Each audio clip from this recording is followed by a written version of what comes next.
Hi, once more.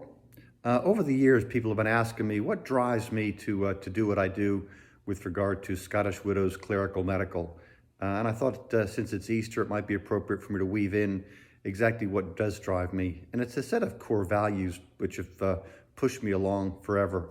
So I'm now 64 years old, and these kind of thoughts, not specifically, but this type of thought has been in my mind since my teenage years.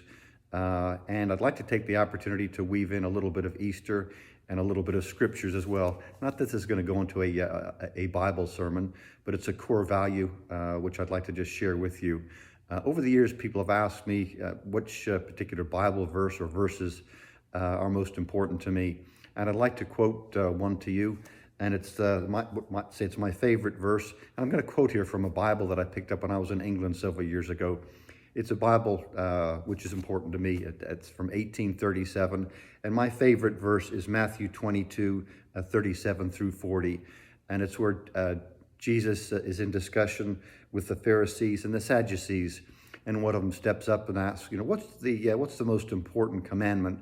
And Jesus turns around and responds and says, the most important commandments, and there's two. Of course, I know there's 10, but in my simple mind, I like to keep things on a very, very short list.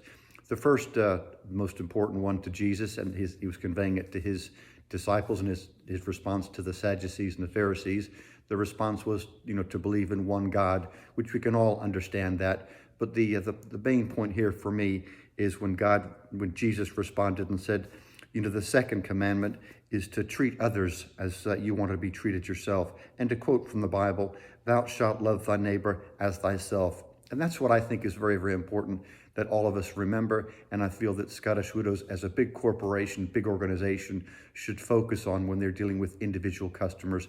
I know the customer care unit is staffed by individuals, and if they could just simply bear in mind that it's their individual job to make sure that they treat others as they would like to be treated themselves. And over the years, and with what I do, I find that disparity really, really quite concerning. And that's what pushes me along pretty much day in, day out. Here we are Saturday afternoon, day before Easter, and I still think, well, there's still files on my desk, which I'll work on later today, which just drives me to push home with Scottish Widows Customer Care and the legal unit, and perhaps the board above them, that what they need to do is focus on how would they like to be treated if they were in the customer or the investors or the beneficiaries' shoes. Anyhow, in closing, I'd like to wish everybody a happy Easter and continue with, I ask that you continue to keep me focused and energized and determined so we can continue with our group efforts. Thanks again. Bye.